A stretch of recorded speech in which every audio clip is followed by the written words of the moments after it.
Ahojte, vítajte na dnešnom našom oficiálne druhom podcaste. Keďže budeme mať, alebo už dneska, keď to dávame von, tak je Medzinárodný deň žien, tak sme si pripravili takú feministickú tému pre všetky ženy, aby sme trošku rozvášnili davy, trošku by sme vám nejako rozhašterili ega. Sandri, vítaj. Ahoj. Ťažká téma na ráno. Ťažká, áno. Ale skúsime. No povedz nám o tom feminizme, čo si ty pripravila. Vieš čo, ono to v podstate začalo už v 19. storočí, začiatkom 20. a chceli vlastne ženy, aby mali volebné právo. Ale ja si myslím, že úplne to bolo zbytočné, lebo fakt, keď si zoberieme dnešné voľby, veľa ľudí sa už na to vykašle a nejde k tým voľbám, lebo si povie, že na čo, že aj tak tam budú pri moci tí istí, čo tam boli. Áno. Takže ja si myslím, že vtedy to bolo len také možno na oko pekné, že áno, chcem mať aj ja to právo voliť, ale pritom aj tak to právo voliť nič neznamená ani v dnešnej nemali. dobe. A nemali. A potom taká zaujímavá, že v 4. vlne, to bolo vlastne rok 2010 až do dnes, začalo vlastne boj proti sexuálnemu obťažovaniu, hnutie Me Too v Amerike, kde vlastne bol taký známy, myslím, že producent alebo režisér, neviem. Myslím, že Segal bol v tom zapletený aj. Môže byť, to si nepamätám. Že sexuálne presne zneužíval nejaké herečky, aby sa dostali do tých filmov a oni sa potom medzi sebou našli. Áno, že začalo toto vlastne hnutie a pokračuje to v podstate Áno, dodnes. stále sa na povrch niečo vyšplhá. Áno, je to také zaujímavé, lebo vlastne nájdeme ten feminizmus všade. V bežnom živote, v online priestore, práci, akože na pracovisku úplne, že non-stop, doma, hej, lebo ženy väčšinou teda žijú dneska s mužmi ešte stále a ja si myslím, že všade sa dá nájsť ten feminizmus a podľa môjho názora je to super v niečom, akože ten feminizmus, ale zase nám zobralo veľa, podľa mňa z tej ženskosti a z toho, ako by som to povedala alebo definovala, byť mamou, ženou a byť sama sebe ako takou oporou v tom živote, lebo tá žena v dnešnej dobe musí stať ráno do roboty, vychystať tie deti seba do práce, deti do školy, manžela, hej. Ideš do práce, vraciaš sa neskoro večer, kým si nakúpíš, kým vychystáš deti zase do postele, spravíte si úlohy, naučíte sa.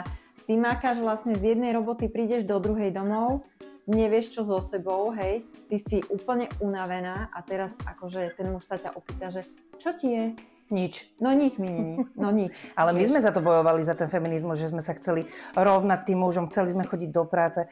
V podstate tá žena v tej domácnosti, keď to bolo v 19. storočí alebo aj skôr, že to malo svoje výhody. Tá žena sa starala o tú domácnosť, starala sa o tie deti, starala sa, dajme tomu, chovali zvieratá, bola na poli a tak ďalej, že robila tieto roboty a muž nosil peniaze. Áno. Lenže my sme chceli viac, my sme sa chceli rovnať, chceli sme chodiť do roboty a teraz keď to vidíme, aké to je, že ideme z roboty do roboty, že do práce a potom domov do práce, tak je to pre nás ťažké, lebo predsa ten ženský organizmus je iný ako ten mužský. Áno. Muži sú vytrvalejší, majú viacej energie, viacej sily majú.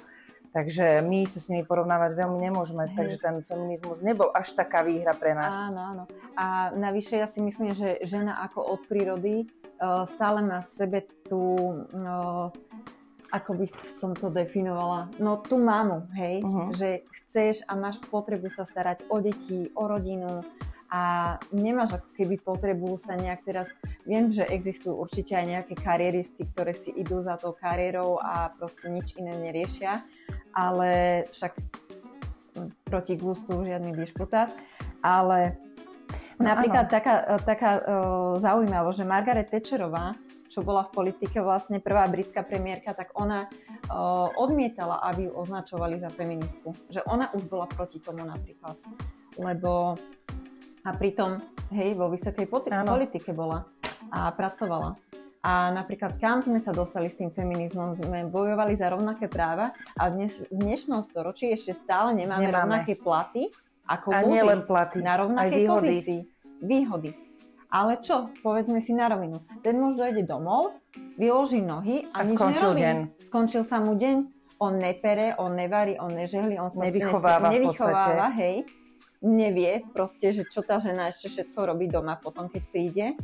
Ale potom chce ten muž od teba, aby si bola šťastná, aby si bola veselá, jemu po ruke, na neho. áno, presne, a aby všetko fungovalo krásne, jak z rozprávky. Áno. Ale ja osobne si myslím, že ten muž by mal pre tú ženu zabezpečiť a vytvoriť taký ten priestor, kde sa cíti bezpečne a kde si môže trošku vydýchnuť a povedať si, že nič sa nedieje, ak nemám prácu a môžem sa starať o rodinu. Tieto role by mali byť rozdelené, že aj keď tá žena chodí do práce, tak ten muž by mal pomôcť. Že nie, že prídem z práce domov a skončil mi deň, že sadnem na gauč, mobil do ruky, pustím telku a načnem si pivo a tak to urobíme my ženy. Tak dojdem z práce, nebudem sa starať o deti, otvorím si pivo, pozdravujem týmto môjho manžela a bolo by to fajn, lebo ja sama viem, že mne takto deň nekončí, tým, že mám 3 deti, idem pre ne, teraz oni si potrebujú oddychnúť hodinu, 2, OK, dobre, ja to chápem, rešpektujem a idem sa učiť. Učím sa so všetkými 3. Ďalej sú tu krúžky, treba ich odviesť, priviesť,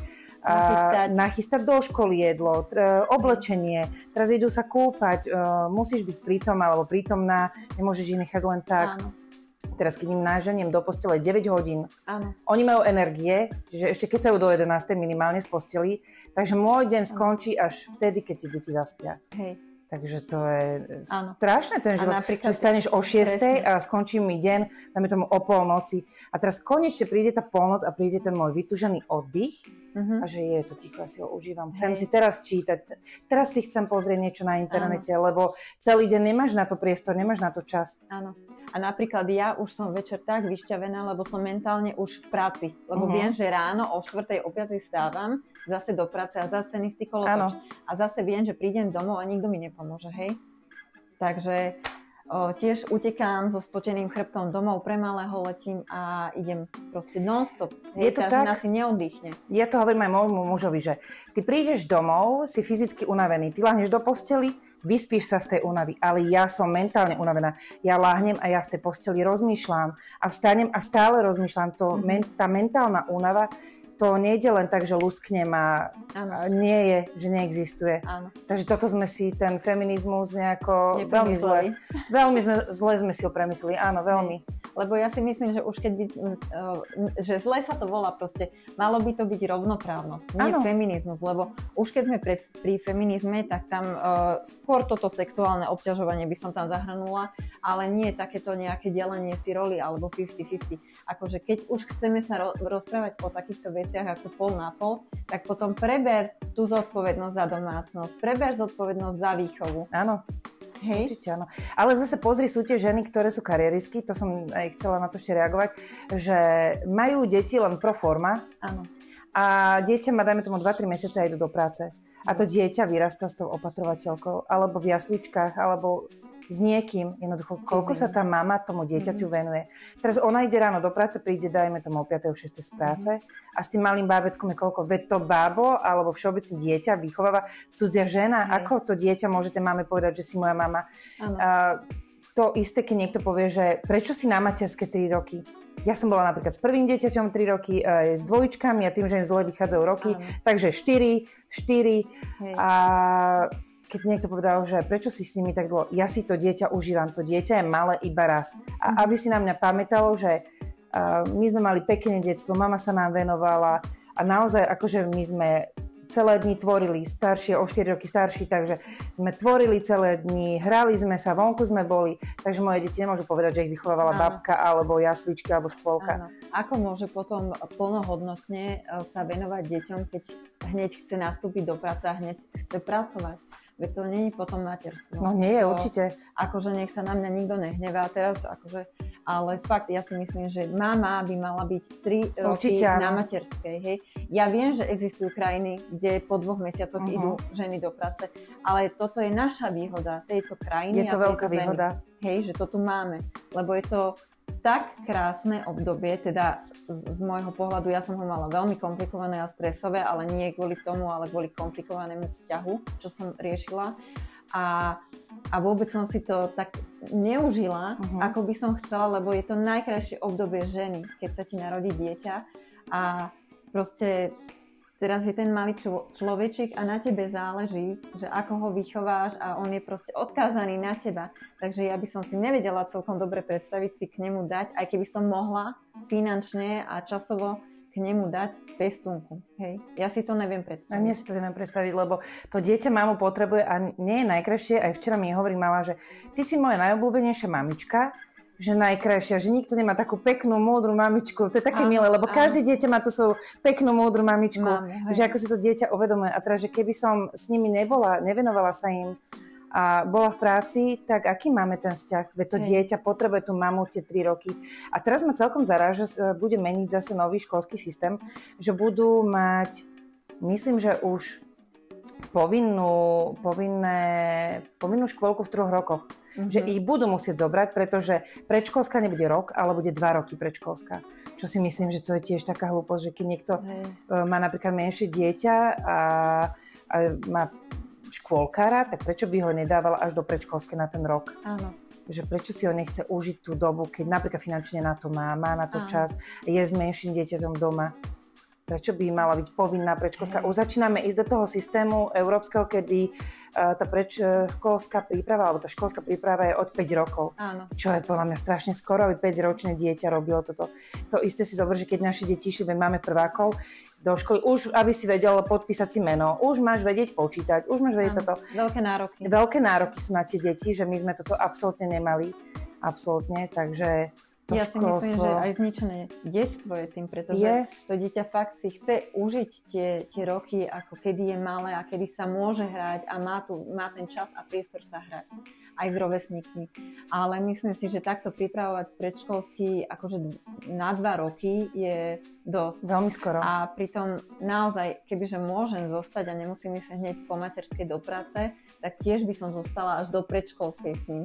No, akože za mňa 101, keď to dieťa je pri tej mame a má tú matku pri sebe a podporu, keď je malé, tak to potom aj sa ukáže potom v dospelosti, aký ten človek je. Hej, a to zase budeme bojovať s niekým, lebo povie, že dieťa má ísť do kolektívu, že treba, aby vyrastalo medzi rovesníkmi v kolektíve. Ale on si ten kolektív užije. Ale my chodíme medzi ten kolektív ako mami, veď chodíme na ihriska, chodíme do parku, stretávame sa s kamarátkami, ktoré majú deti, takže ja nevidím v tom problém, že stále ľudia s tým bojujú. Už si ho mala mať v škôlke, lebo už má 4 roky. A prečo? Lebo je to systém? Lebo to tak niekto sa to tak má. Hej. Presne toto, že takéto slepé počúvanie nejakého systému, ja to nazývam Matrixu, ale fakt, akože reálne, keď sa nad tým zamyslíš, čo boli kedysi doby dávnejšie, tak to dieťa fakt bolo do nejakého 7. roku stále s rodičmi, hej? A bolo pri tej mame, pomáhalo jej s domácnosťou, podľa mňa toto je také pekné, hej? Že naučiť ich, čo je reálny život, a nie ich hneď od začiatku drillovať nad matematikou, nad slovenčinou. Oni budú mať na to čas. Oni budú chodiť do tej školy proste celý život. Takže už nemajú zhnúsenú teraz v 1. ročníku. Ja si myslím, že toho kolektívu si užijú až. To áno. No odbočili sme trošku od toho feminizmu, ale je to pravda, že my mami vlastne máme toho dosť a že aj do tej predškolskej my musíme to dieťa pripraviť. Že oni nielen pani učiteľky samozrejme majú zásluhu v tých škôlkach, čo samozrejme im za to ďakujeme, lebo tá príprava do tej školy je naozaj už náročná. Takže musíme to aj my mami doma s tými deťmi pripravovať, učiť sa s nimi. No ja môžem povedať, že moja mala 4 rokov už vedela čítať, čo bolo úplne super, lebo my sme hrávali všelijaké také tie kartičkové hry, kde skladaš písmenka, takže už bola pripravená, ale zase dvojčiak už nie, lebo toho to nebavilo, takže sme museli viacej drillovať a to vidím aj teraz, že učíme sa, aké to je a musím tam s nimi sedieť, učiť sa to isté s jedným, to isté s druhým a plus ešte piatakom, takže. Hej. To aj ja, keď malý príde proste domov zo školy a má čítať šlabikár, tak hej, najprv ho nechám samého, lebo on veľmi nechce, aby som pri ňom stála. Ale potom hovorím, že idem ho pozrieť, lebo on si potom domýšľa slova, vymýšľa si, vymení slabiky. Takže idem tam a stojím, musíš byť fyzicky pri tom dieťati a dávať na ňo pozor, lebo ak to zanedbáš teraz, tak potom on sa nenaučí nejakému režimu alebo systému, proste zodpovednosti, hej, a disciplíne. Takže ja som úplne za, že v tomto neviem, či by som toto definovala ako feminizmus, že ja keď si napríklad definujem feminizmus, mňa hneď napadne, že proste to sexuálne obťažovanie. Určite, a voči mužom akože taká ako keby zášť, že prečo sa nevedia tí muži kontrolovať viacej a správať sa normálne, slušne. Je to tak, na pracovisku, či si niekde v zdravotnom stredisku, alebo hoci kde tie hlúpe náražky tých mužov. Mne sa minule stalo, boli sme sa vonku nájsť, čakala som na jedlo a tiež tam prišli a začali ma tam obťažovať, pozerali sa na mňa zhora zdol. Je ti to nepríjemné, nereagujem na tie hlášky, nepozerám sa na tých ľudí, ale takisto mi vadí, keď žena povie niečomu nie a ten muž si ide stále svoje, ale áno, ale daj mi toto, alebo pošli mi to, alebo nie, keď raz poviem nie, tak si za tým nie stojím. Vieš podľa mňa, čím to je, že teraz sú také domnienky a veľa ľudí si z toho akože mužov robí srandy zo žien, aj na internete, aspoň čo som videla, že keď žena povie nie, myslí tým áno. Vieš? A toto je blbosť, akože za mňa môžem povedať z mojej osobnej skúsenosti a môjho názoru, že ja keď poviem nie, tak myslím nie. Keď poviem áno, myslím áno. Žiadne také obkluky. Podľa mňa toto robia možno nejaké 18-ky, hej, že nie, ale myslí áno. Ale prosím vás, sme už dospeli, hej. Keď poviem nie, tak ty myslím nie. Určite áno. Viem si stáť za svojím a povedať si svoj názor. A ten muž by to mal rešpektovať. Ale veľa to, že muži tie ženy nerešpektujú. Stále my žijeme niekde asi v stredoveku, že sme čarodejnice. Áno. A nerešpektujú naše názory. Ale pritom, keď chceš od toho muža podporu, tak ju nemáš, hej? Že ten muž na teba pozerá iba ako na objekt, že mu navaríš, opereš. Áno. A to je celé. Že si iba mama, slúžka. Ale pritom choď aj do roboty. Akože, dobre sú výnimky, poznám, však aj ty máš muža, že chodí do práce a si doma s deťmi, čo ti úplne závidím, lebo ja by som to chcela tiež. Proste ja by som sa chcela naplno venovať domácnosti a rodine a môjmu malému. Hej? Takže toto je úplne, že 101, ale viem, že existujú zase takí muži, ktorí nútia proste aj tú ženu pracovať. Áno, poznám takých veľa. Ale potom ju nútia ešte, aby aj doma sa obracala. Takže, drahí muži, prosím vás, ak chcete, aby žena pracovala, ja navrhujem, aby ste aj vy jej začali pomáhať potom v domácnosti, lebo naozaj sa nedá chodiť aj do roboty a makať potom ešte aj z roboty a prísť. Však dobre viete, aké to je, keď ste vy unavení z roboty, daj mi pokoj, a prídu deti. Nehovor na mňa. Mama, táto. A teraz tá žena nemôže vypnúť a sadnúť si, lebo a infiltrovať tie deti. Presne. Choďte niekam. Ale musíš aj navariť, lebo studenú večeru nebudeš robiť každý večer. To ani nikto nechce. No, takže, a hlavne muži nechcú. Hlavne muži. My ešte ženy sme také, že my sa uskromníme. My si nájdeme čo. Takže ja si myslím, že v tomto smere došlo niekde k chybe. V Matrixe. To áno. Ja som si poznačila, že prečo ženy preberajú tie mužské roly v domácnostiach, vo vzťahu a spoločnosti. Čo pod tou mužskou rolou, ktorú preberáme, to sme vlastne načali, že chceme mať rovnakú robotu, chceli by sme rovnako zarábať, čo vlastne môžeme mať rovnakú pozíciu, ale platovo sme ďaleko nižšie pod mužom. Takže mám tu nejaké body, že kedy sme prevzali mužskú rolu v domácnosti. Čiže žena sa stáva hlavnými živiteľkami rodiny a muž ostáva na materskej. Poznáš takých? Ja som poznala zo pár ľudí, kedy ženy išli do práce, lebo mali lepšiu prácu. A aby utiahli vlastne rodinný rozpočet a muž ostal doma na materskej. Alebo to, že nevyhovovalo. Že bola karieristka a muž ostal doma. Mne to príde také divné. Hej, je to výmena roli. Je to výmena roli a také divné mi to príde, lebo ten muž sa stane strašne ženštilým. On začne váriť, on začne upratovať. A teraz tá žena príde domov ako muž. Áno. Tá žena sa už správa ako muž, ona príde domov, som unavená, oddychuje a teraz ten muž stále behá okolo dieťaťa, okolo domácnosti, je mi to také nepríjemné. Hej. Áno, ja si to tiež neviem predstaviť. Ja si myslím, že toto sa najmä robí, možno, že nie, že čest výnimkám, ale najmä sa to robí, pretože využívajú systém. Proste vyšší plat, lepšia materská, hej? Určite áno. Takže toto je podľa mňa chyba niekde v systéme a že malo by sa to nejako proste napraviť. Lebo ja si myslím, fakt tá matka je nenahraditeľná pre dieťa. Ja to neviem ani popísať, ani mužom, keby som to chcela vysvetliť, aké to je, keď sa ti dieťa narodí, čo cítiš. Áno, aký to reálne pocit. Ten muž povie, že to dieťa ľúbi, ale tá mama to cíti inak. ten oxytocín, endorfín, všetko, čo sa vyplaví, lebo ty čakáš tých 9 mesiacov a budem to dieťa ľúbiť. Máš tie otázky? Ty si určite, budem ho ľúbiť, bude sa mi páčiť? Vieš, tiež som to zažila, že a čo keď, a to hlavne to prvé dieťa, čo keď sa mi nebude páčiť, alebo čo keď budem zlá mama, alebo čo ak som prevzala nejaké zlé vzorce výchovy a ja budem taká, ako tí všetci, ktorí mi hovorili. A teraz to dieťa sa narodí a zbadáš ho a aké je, nie že nevinné, ale ono je závislé na tebe. Áno. Že ono nevie nič, odkazané na teba. To je to pekné na tom. A sú niekedy si vyčerpané, jasné. Úplne, že si na sveta, na celý svet, musím tak povedať. Že... Ale pozrieš na to dieťa a hovorí, stojí to za to. Áno. Proste to je... A to je jedno, či ich máš 1, 3, 5 alebo koľko. Presne. Stále sú to tvoje deti. To je jedno, či to dieťa bude... masový vrah, stále to bude tvoje dieťa. Stále. Keď pozrieš napríklad aj v telke, že príde tam mama obhajovať nejakého vraha, násilníka a ono je stále jej dieťa. Stále ona ho ľúbi. Ona vidí to zlé v ňom, ale stále je to dieťa, ktoré porodila.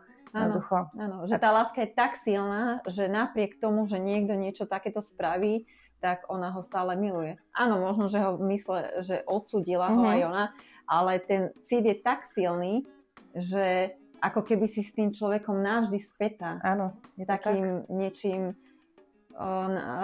nadpozemským by som povedala. Hej. Rôzne mužské roboty, ako opravovať veci v domácnosti, alebo kosiť trávnik.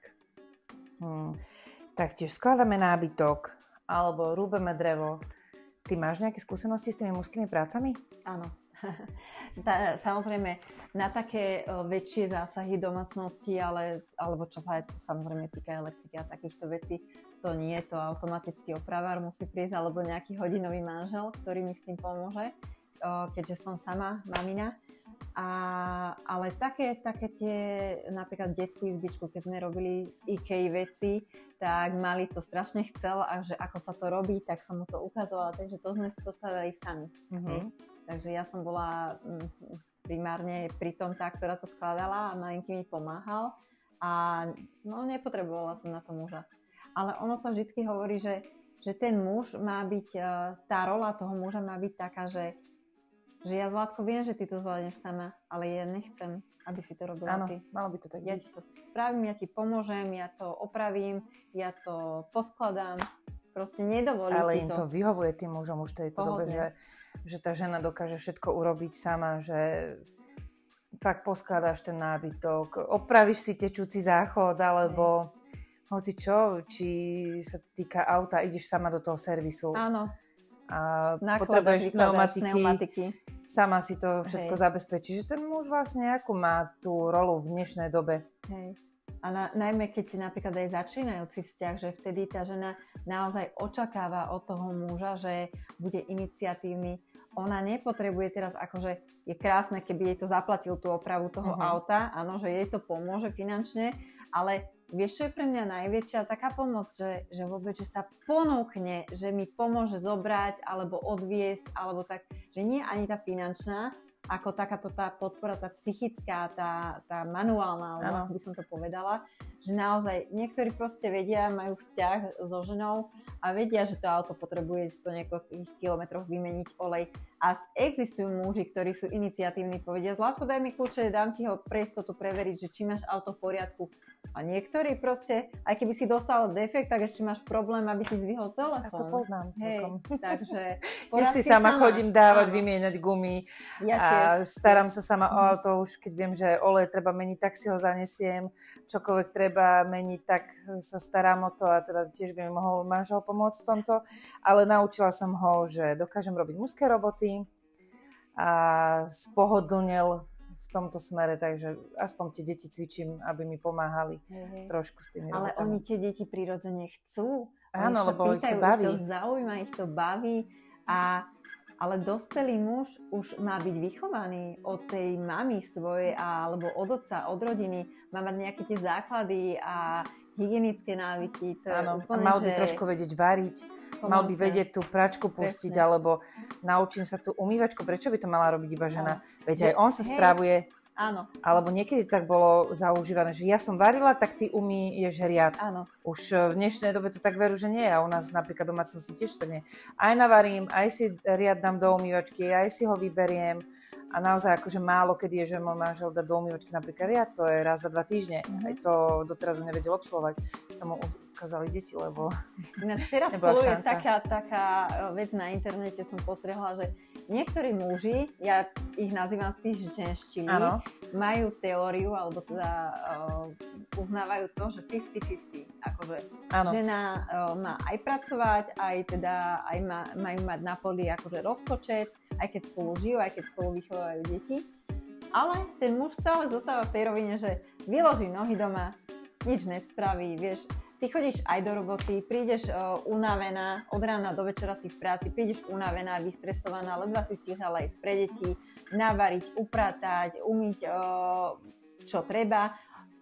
Okolo detí teraz, ako učiť sa a venovať im tú pozornosť, lebo to potrebujú tie deti, to potrebujú. Potrebujú tvoju psychickú prítomnosť, teda podporu a tvoju prítomnosť fyzickú, aby si tam bola pri nich. Lebo to je naozaj dôležité pre tie deti, hlavne keď sú v týchto ešte mladších ročníkoch, tak je to náročné. A teraz máš toho ďalšieho chlapa, ktorý je v podstate druhým dieťaťom. No to vlastne ten pasívny partner. Áno, pasívny partner. To ako keby si nemala nikoho. Áno. To v podstate, neviem, či ti nebude lepšie aj bez. Áno, lebo to máš len o štaru navyše. Áno. Lebo plus ti to robí nervy, že musíš sa starať o dospelého človeka. Áno. O tie deti nezaťažujete to, lebo je to tvoje prírodzené, že o to dieťa sa staráš. Áno. Vychovávaš ho, ale ten manžel, ten muž, partner, už mal v tom základnom balíčku prísť od tej rodiny, poviem, že vycvičený. Naučený a mal by toto automaticky pomáhať. Prečo sa čaká len na tú ženu, že ona to má všetko robiť? No. Lebo tak si povedzme, že ako muž, ktorý je už dospelý a má svoju rodinu, by svojej mame nepomohol? Určite áno. To už sú zase takí tí, čo sú mama hotely. Áno. Že má 40 plus a žije mama hotel a mama sa stará. Mama mu navarí, aj po ňom umie riady, aj mu ide izbičku detskú povysávať. Ale to je zase chyba tej matky, že toho syna ničomu neviedla. Nedovolila mu to v detstve. A už potom ho neprevychovala. Hej. Napríklad však aj ja sa bojím o malého, aj ja sa bojím, že čo keď sa rozbije a poreže sa, ale on si vie napríklad sám odpratať tanierík po sebe a to dnešní muži niektorí nevedia. Áno. Doteraz, keby tam necháš ležať ten tanier, tak tam ostane 4 dní. To je pravda. Nenapadne ho ani len odniesť do toho drezu. A akože, vieš, a už zase, keď sú muži, ktorí naozaj zarábajú do domácnosti viac peňazí a tá žena môže si dovoliť zostať doma, čo ja akože úplne uznávam, lebo ja by som sa najradšej starala len o deti a len o domácnosť a povedzme, že aj o toho muža, hej, lebo aj muž chce peknú, príjemnú, doma naladenú ženu, keď príde a nechce žiadnu takú, že po ňom hodí pomaly fľašu hneď pri dveriach, že čo si dovolil vôbec dojsť domov. Áno, jasné. Takže áno, no. Ale to je všetko to, že sa vymenili časom tie role medzi nami. Áno, že vlastne my ženy robíme všetko. Aj sme prevzali tie povolania. Hasičky, pilotky, vojačky, policajtky sme. Že tá žena, ani to ženské telo nie je na niektorú tú robotu stavané, kde potrebuje fakt akože tú mužskú silu a vytrvalosť. A tá žena to chce robiť, lebo ju to baví, alebo možno si chce niečo dokázať. Ja tiež som chcela byť vojačka. Áno. A ja som chcela ísť do špeciálnych jednotiek a také sklamanie prišlo, keď som zistila, že v špeciálnych jednotkách nemôžu byť ženy. Hej. To bolo, že prečo nie. Chcela som ísť do armády, chcela som robiť vojenského psychológa. To nebolo, kto povie, že ty si chcela ísť do armády, lebo tam veľa chlapov. Ale absolútne. Mňa to proste bavilo, mne sa páčilo chodiť, že budem chodiť v tej uniforme vojenskej, že si tam tie maskáče. Jednoducho páčilo sa mi to, ale potom prišlo už to obdobie, že OK, dokončí si vysokú školu, ale tak musím sa zaradiť niekde inde. Veď toto nie je ženská robota, to sa nedá robiť. A hlavne ono možno, že by sa aj dalo, ale musela by si sa zmieriť s tým, že nebudeš mať svoj rodinný život, lebo to je povolanie, kde podľa mňa nestíhaš byť mamou. A ja si myslím, že tá žena ani nemá taký rešpekt v týchto povolaniach. Už keď si to zoberieš napríklad policajtka, takže buď si ju doberajú, alebo aj tú vojačku, že si ju doberajú. Možno má dobrý kolektív, ale vždy je zase... Nie je tá žena stávaná na toto povolanie. Naozaj, že toto sme si... Tento feminizmus sme si až tak dobre nepremysleli, keď sme do neho išli. Hej, že možno, že už by sa malo kategorizovať, že čo je feminizmus a čo už nie je feminizmus, lebo napríklad mne príde, že feminizmus je reálne to, keď naozaj tie ženy nemajú radi mužov už z toho dôvodu, že stále na nich pozerajú ako na sexuálny objekt. Áno. Hej? A toto je pre mňa feminizmus, ale to, že sme teraz akože, sme sa dopracovali sem, že môžeme pracovať, máme právo voliť, ale v tej práci nás tak či tak, to je také tiché, nehovorené tajomstvo, že tak či tak na teba ako ženu pozerajú z vrchu. Aj čo sme mali bývalú prezidentku, tak takisto v kruhoch vysokej politiky na ňu stále budú pozerať ako na ženu. Príde na summit, kde budú arabskí predstavitelia a tam si ani neškrtne. Nikto ani len s ňou nebude baviť. Sú tie povolania, kde stále to žena nie je uznaná. Áno. Aj v politike, akože ja si myslím, že majú to potom ženy o to náročnejšie, lebo sama vidím, že keď je nejaká pekná, skúsená, šikovná, vyštudovaná žena, tak má problém. To není to je úplne, že len predsudok, že krásne ženy to majú v živote ľahké, no nie. O to ťažšie. Ja dvakrát toľko musím napríklad dokazovať, že niečo viem a že nie som len pekná tvár, ako žena, ktorá možno, že nevyzerá a nedbá o svoj vzhľad až tak, napríklad ako ja dbám a že sa poobliekam pekne, namalujem a prichystám sa. Uh-huh. Ale naozaj, fakt, z vlastnej skúsenosti viem povedať, že je to viac na oštaru ako na užitok. To, že žena je pekná a má záujem o nejakú lepšiu pozíciu. To je takisto, ako som ti hovorila, že na tých pohovoroch sa pýtali žena, aj mňa sa to pýtali na pohovore, že som bola 30-tnička, chcela som ísť na vyšší post, na taký vysoký, a kvalifikačne som ho spĺňala a povedali mi, že radšej zoberieme muža, ktorý je síce kvalifikačne nižšie, ale že nepôjde na matersku. Mm-hmm. To je... Takže toto je pre nich akože záruka toho, že on bude lepší, úspešný a lepší a bude pre nich vykazovať viacej zisku a úsilia ako to, že by si tam bola ty, ktorá by si možno išla na matersku a možno nie. Ale stretla som sa aj so sexuálnym obťažovaním na pracovisku, kedy šéf si myslel, že si môže dovolovať, lebo zase ja som taká zhovorčivá, že ja sa rozprávam a som komunikatívna a kamarátska. A zle si to vysvetľujú. A oni si to zle vysvetľujú, títo muži. Oni absolútne hneď, že som koketná alebo aká a že ich balím, ale pritom... Takže ty musíš byť v práci, musíš byť fúria, aby si náhodou nemyslel ten muž, že po ňom ideš. Že po ňom ideš. Lebo ty akože akýkoľvek náznak úsmevu, čo ja stále mám úsmev, lebo ja som bývalá letuška, ja už to mám chorobu z povolania a ja sa neustále usmievam, aj keď mi do úsmevu nie je, tak to berú za flirt. Áno. A keď sa neusmievaš, že si nahnevaná, cemetrika, nasratá si. Áno. To sú také... Čo máš svoje dni? To je obľúbená téma, áno. Máš svoje dni, takže... nič ti nie je. Áno, tiež vlastne prevzali sme tie roly aj v tých vzťahoch, že žena iniciuje ten vzťah. Prvá ho oslovuje toho muža, už pomaly žena prvá pozve na rande muža. To najradšej by som sa vrátila do dôb, kedy toto absolútne nebolo a boli gentlemani vo fraku a prišiel s kvetinou a normálne ťa pozval na večeru, na obed a na to rande, alebo to nazvať. To bolo pekné. Lebo to je pre nás, pre ženy, to nie je to, že doniesol kyticu, že za ňu vyvalil kopu prachov, ale pre nás je to to, že wow, že tak on si našiel čas, obetoval na mňa svoje financie, tak on to fakt musí myslieť so mnou vážne. Hej? A potom tí muži si často myslia tie ženy, že jedna skupina žien, že je vážne tá výpočítavá, ktorá hľadí len na to, že čo mi dáš. Áno, čo z neho budem mať ako perspektívu. Ale nepočíta s tým mužom do budúcna. A potom je to kategória žien, ktoré áno, samozrejme, nikto nechodí z nás do práce len tak, aby sme mali dobrý pocit. Všetci ideme do práce za peniazmi, hej. Keď ti vyhovuje low standard, tak nechod do práce teda. Ale nalejme si čistého vína, akože naozaj všetci chodíme preto, aby sme zarobili čo? Peniaze. Pre nič iné tam nechodíme. Aby sme mali krajší život, aby sme si vedeli dopriať, ale nie len my, ale aj ako spoločne, ako rodina. A ten chlap, ja som sa, vieš koľko veľakrát som sa stretla s tým, že na ex-manželku, s ktorou má dieťa, povedal, že zlatokopka, alebo aj so ženou, ktorou práve žije, že ona ma využíva len pre peniaze. Aha. Tak prečo ako môžeš takto hovoriť o matke svojich detí? Veď s ňou žiješ, veď spolu prežívate ten moment, spolu si užívate tie kvázi peniaze, idete možno spolu na dovolenku, alebo spoločné nákupy, alebo neviem.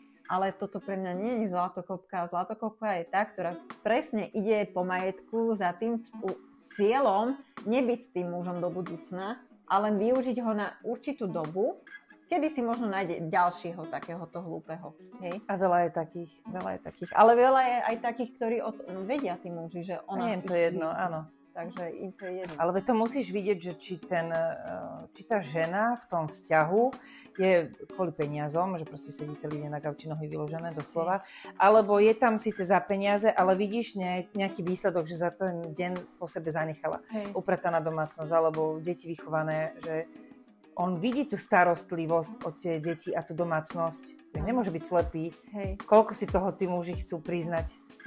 Alebo potrebujú len peknú ženu, že táto ma reprezentuje, lebo pekná, tak kto nebudem liať, budem ju dotovať a to je jedno, pôjdem si aj tak ja žiť svoj život. Ale pritom také sa majú najlepšie potom v živote, lebo ty máš potom toho muža, ktorý si fakt neváži tú tvoju prácu, čo prinášaš ty na ten stôl, ako je to teraz akože moderné povedať, do rodiny, lebo naozaj ty sa obraciaš pre tú rodinu a čo viacej môžeš dať mužovi ako dôkaz, že to dieťa mu porodíš.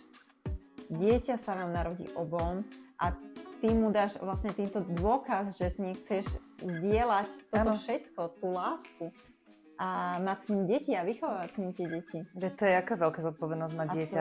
Ale to je aj pre teba, ty vlastne obetuješ, o tom nikto nehovorí, že ty obetuješ svoju prácu, ktorej dobre zarábaš, pre toho muža. Život a ten muž si dovolí potom povedať na teba, že ty si nejaká zlatokopka, však drahí, akože muži, nehnevajte sa na mňa, ale ak nechcete, aby na vás bola žena závislá, tak proste si nerobte deti. Ja už to neviem inak akože povedať. Lebo naozaj, ako ten muž musí byť zmierený s tým, že tá žena chce zostať 3 roky na materskej s tým dieťaťom minimálne.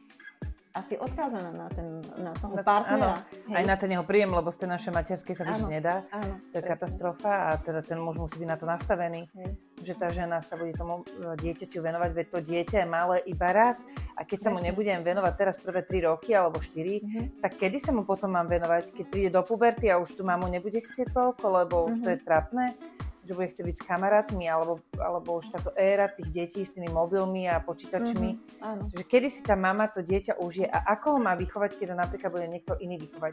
Som spomínala, že som robila tu nejakú štatistiku v decembri, januári, dala som sa na zoznamku a chcela som zistiť, že vlastne za akým účelom sa muži zoznamujú, čo vlastne 90% mi vyšlo, že hľadali iba sex, nič iné, žiaden vzťah, hľadali kamošku s výhodami, čo pre nás ženy... Aké máš výhody? Ja ako kamoška s výhodami, neviem, aké by som mala výhody, lebo ja si myslím, že keby som chcela sex vyslovene, tak môžem mať každý druhý deň s iným mužom. Áno. Takže pre mňa mať jedného nie je výhoda. Áno. Neviem, čo z neho mám, ale ten muž tú ženu musí nejako osloviť, získať, musí nejako vyzerať, aby tá žena ho vôbec chcela. Ale hlavne, pre mňa to výhoda nie je byť kamoška s výhodami. A hlavne my ženy väčšinou už chceme mať ten sex s niekým, s kým plánujeme tú budúcnosť a ku komu cítime nejaké pocity. Niečo proste musíš k tomu človeku cítiť, alebo sympatie mať, hej. Nemôže to byť len tak, že poďme si teraz užiť a akože toto je čisto mužské rozmýšľanie, čo si povedala. Áno, lebo tam ich ovplyvňujú tie hormóny. A oni si myslia, že aj my tak myslíme, ale to je úplne niečo iné u nás. Áno, muži sú z Marsu a my sme z Venuše. Ale je to pravda. Síce vyzeráme, že sme rovnakí, typologicky, že sme ľudia, že sme homo sapiens a tak ďalej, ale v podstate my sme úplne intelektuálne rozdielne bytostní z rozdielnych planet pri Savačku, lebo to ako nájsť spoločnú reč niekedy s mužom je veľmi ťažké. Presne. A teraz sa hovorím, ako ten internet tomu nepomáha a tým, že naozaj máme aj tie sociálne siete a scrolluješ a vidíš nereálne nejaké veci. Áno. A potom je z toho veľa depresí, veľa hádok a ten má to a tí majú taký vzťah a my máme, toto nám chýba, aj my by sme mali chodiť a nechodíme a teda. Z tohto vznikajú potom takéto hádky. Takže tak, áno. Feminizmus, spomenuli sme mužské a ženské role, ako sme si povymienali. Ak máte nejaké skúsenosti na túto tému, chceli by ste nám nechať nejaký odkaz, alebo máte nejakú tému, ktorú by ste chceli s nami preberať, prípadne ste robili nejaké zaujímavé zamestnanie a chceli by ste to s nami rozobrať, tak budete vítaní a vítané a radi vás teda uvítame u nás v tejto našej obývačke a rozoberieme nejaké témy, lebo chceme robiť vlastne témy pre ľudí. žiadne influencerské ani reklamné, ale jednoducho naozaj, že ľuďom, aby sme boli, aby sme si povedali to, čo nás reálne trápi, to, čo nás rozoštváva, či ženy, alebo mužov, alebo spoločnosť. A nájsť nejakú spoločnú cestu. Určite áno. A teda radi vás uvidíme a sme radi tiež, že ste sa dostali až na záver tohto videa. A tešíme sa na budúce. Prajeme vám pekný deň. Pekný deň. Ahojte.